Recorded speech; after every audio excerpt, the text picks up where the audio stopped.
Maraming salamat po sa buhay at lakas na aming taglay, sa liwanag ng kaisipan at sa pagkakataong maipagpatuloy ang pag-aaral ng mga kabataan.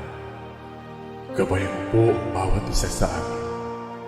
Anuman ang bahagi na aming gagampanan, naway maging maayos at matagumpay ang pagtuturo at pag-aaral na aming gagawin sa araw na ito. Patawarin mo po kami sa aming mga pagkulang at pagkakasala. At sa aming paggawa, ikaw po ang aming makasama. Amen. Good day, Valenzuelano learners. I'm Sir A.C. Ardeza Jr. from Punturin Senior High School. I will be your live streaming teacher for today. Our topic is about the ways to address social inequalities. And here are the objectives for this lesson. First, evaluates factors causing social, political, and cultural change. Number two, advocate how human societies should adapt to such changes. We are all aware that inequalities can be found almost everywhere. Inequality is a major obstacle to a sustainable economic growth. Unlike poverty, which is a characteristic that can be defined at the individual level, inequality is a relational concept that refers to differences between individuals or groups and covers various dimensions. So before we proceed, let's have a short activity. Here is the instruction. Identify the word by guessing the jumbled letters.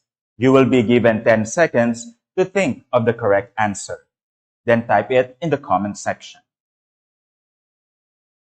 First, a belief that race is a fundamental determinant of human traits and capacities, and that racial differences produce an inherent superiority of a particular race.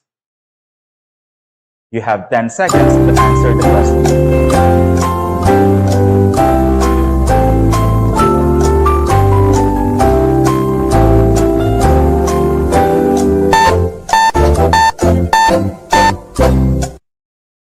Clock runs out. Okay, the correct answer is racism. Well done. Next is an unfair situation in which some people have more rights or better opportunities than other people. You have 10 seconds to answer the question.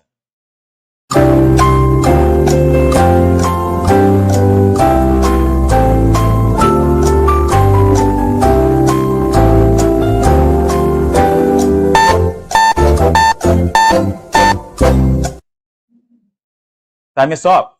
Okay, the correct answer is inequality. Good job.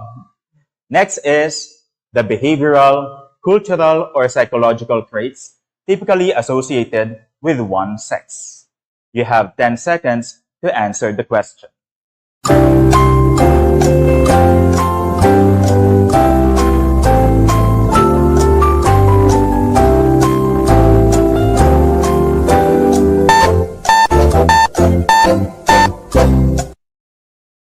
Our time is up. Okay, the correct answer is gender. Good job. Next is a wage fixed by legal authority or by contract as the least that may be paid either to employed persons generally or to a particular category or employed persons. You have 10 seconds to answer the question.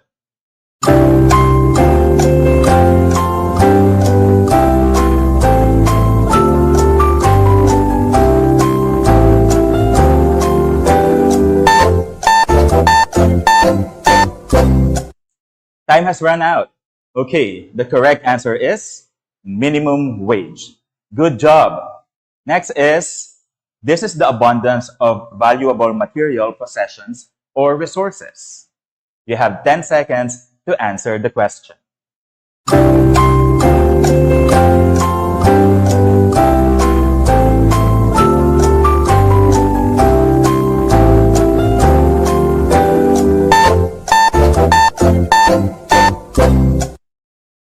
Okay, time is up. The correct answer is wealth. Good job.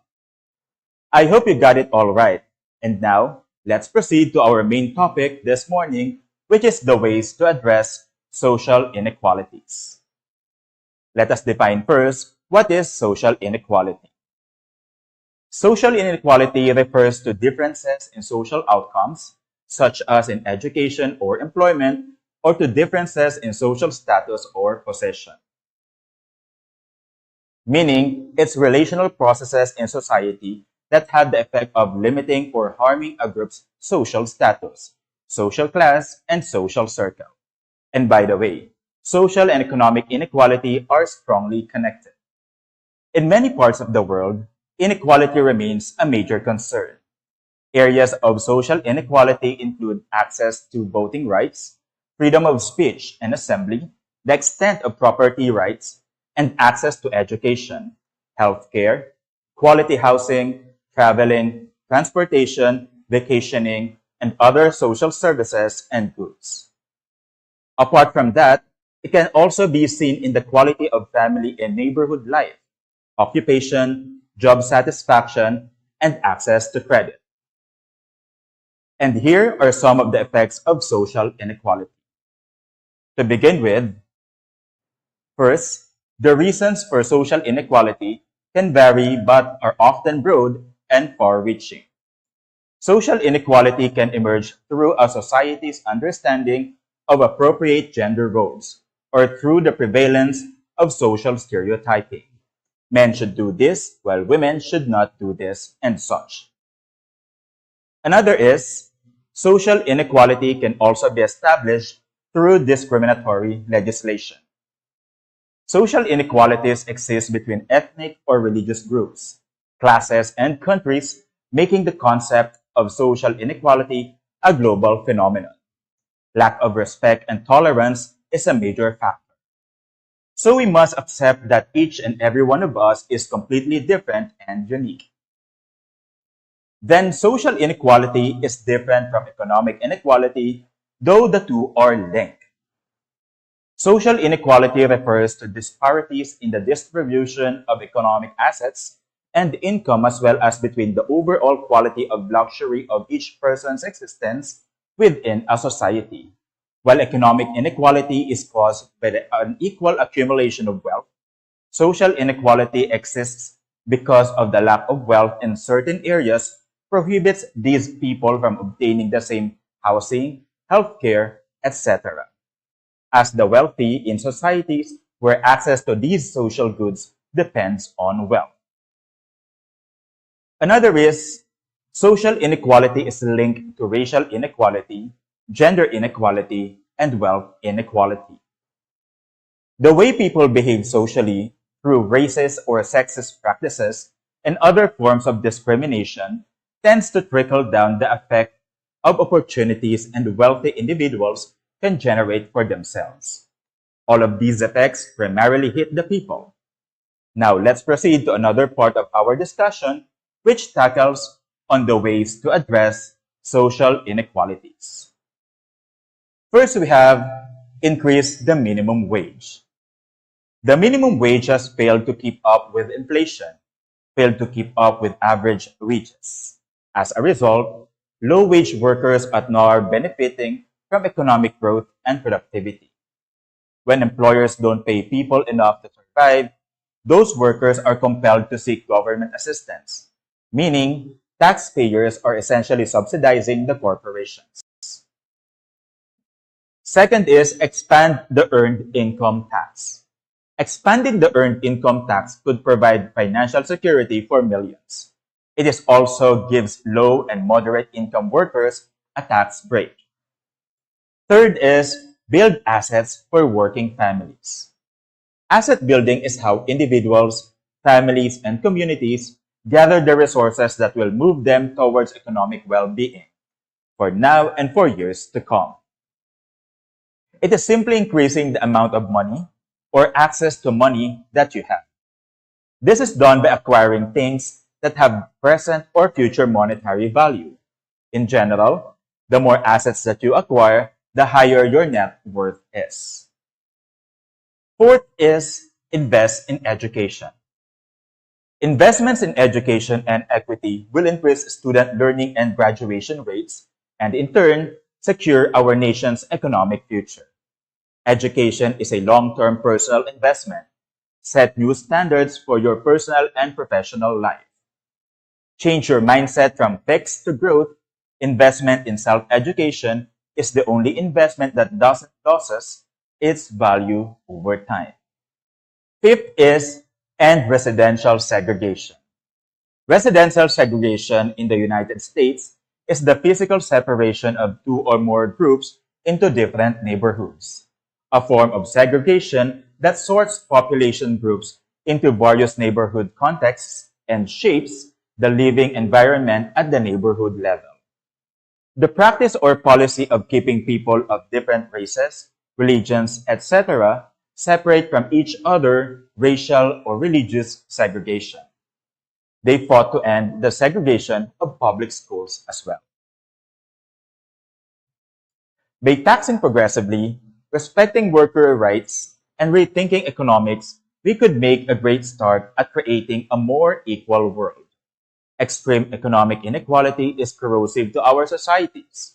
It makes poverty reduction harder, hurts our economies, and drives conflict and violence. Reversing this trend presents a significant challenge, but one we've seen some progress.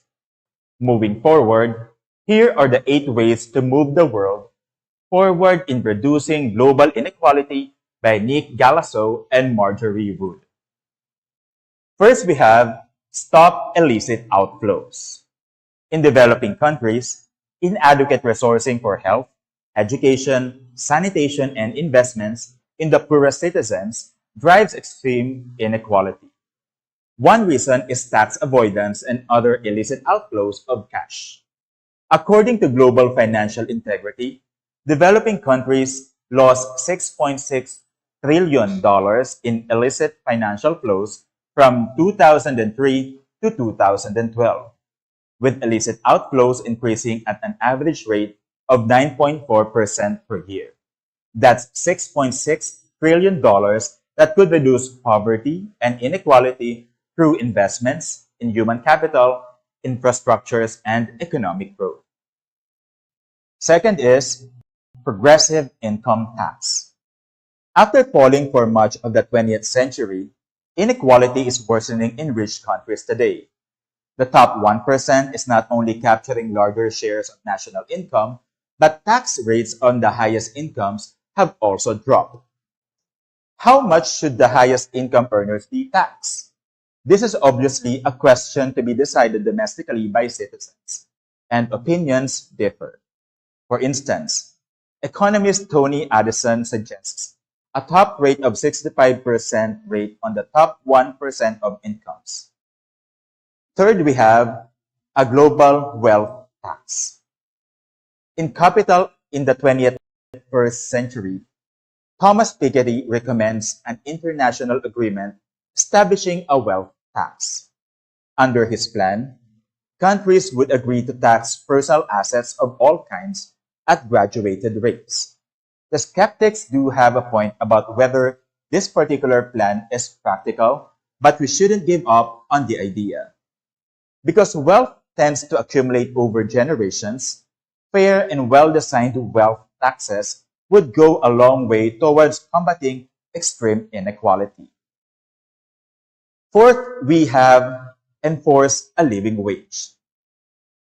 Governments should establish and enforce a national living wage, and corporations should also prioritize a living wage for their workers and with the suppliers, buyers, and others with whom they do business.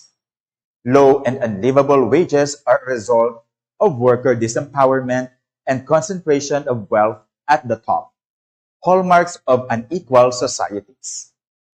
As human beings with basic needs, all workers should earn enough to support themselves and their families. Governments and corporations should be responsible for protecting the rights to a living wage. Corporations should commit to responsible behavior that respects the dignity of all workers. Fifth, we have workers' right to organize.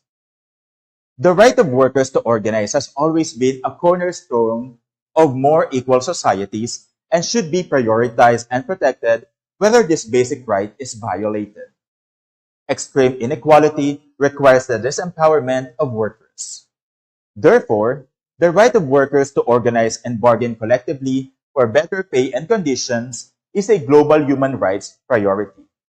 Despite Article 23 of the Universal Declaration of Human Rights, which declares the right of organize as a fundamental human right, workers worldwide, including in the United States, still face intimidation, fear, and retribution for attempting to organize collectively. Where unions are strong, wages are higher, and inequality is lower. Sixth, we have stop other labor abuses. Companies worldwide are also replacing what was once permanent and stable employment with temporary and contingent labor. Often called contingent or precarious workers, these workers fill a labor need that is permanent while being denied the status of employment. In the United States, this trend is called misclassification, in which employers misclassify workers as independent contractors when they are actually employees. Contingent labor also occurs through outsourcing, subcontracting, and use of employment agencies. Seventh is open and democratic trade policy. Negotiating international trade agreements behind closed doors with only bureaucrats and corporate lobbyists present has to end. These old-style trade agreements are fundamentally undemocratic and put corporate profits above workers, the environment, health, and the public interests. Transparent trade policies that is open, transparent, and accountable to the people. Eighth is a new economics. Economists are often imagined as stuffy academic who value arcane economic theory above humanitarian values. The fields clinging to parsimonious theories gave us such winners as the Washington Consensus and a global financial system that imploded in 2008. Thankfully, there's a movement among economics graduate students and scholars to reimagine the discipline. As they acknowledge, we clearly need a new economics that works to improve the lives of everyone, not just those already well off. For instance, what could be more radical than a Buddhist economics? This is the path promoted by economist and Rhodes Scholar E.F. Schumacher, who says humanity needs an economics that creates wealth for all people, just not for money, for privileged people and corporations. Economics should take into account ethics and the environment and treat its claim less like invariable truth. And this is the end of our discussion. To make sure that you learn the topic discussed today, let us answer this activity. For our instruction, write the word true if the statement is correct, and write false if it says otherwise. You may write your answer at the comment section. You will be given 5 seconds to answer each question. Are you ready? Let's begin. Investments in education and equity will increase student learning and graduation rates and in turn secure our nation's economic future. You have 5 seconds to answer the question.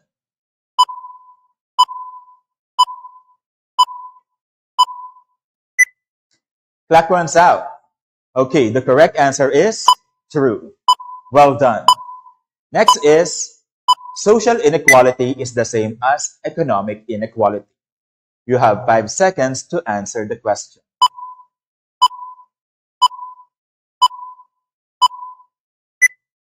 Time is up. Okay, the correct answer is false. Again, social inequality refers to disparities in the distribution of economic assets and income, as well as between the overall quality and luxury of each person's existence within a society. While economic inequality is caused by the unequal accumulation of wealth. Well done. Next is, social inequality refers to differences in social outcomes, such as in education or employment, or to differences in social status or possession. You have 5 seconds to answer the question.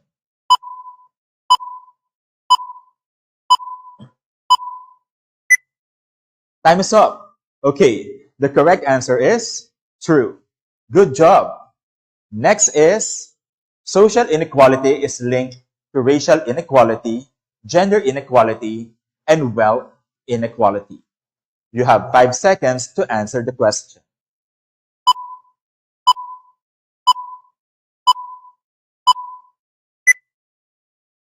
Time is up. Okay, the correct answer is true. Good job. Next is, residential segregation is the physical separation of two or more groups into different neighborhoods. You have 5 seconds to answer the question.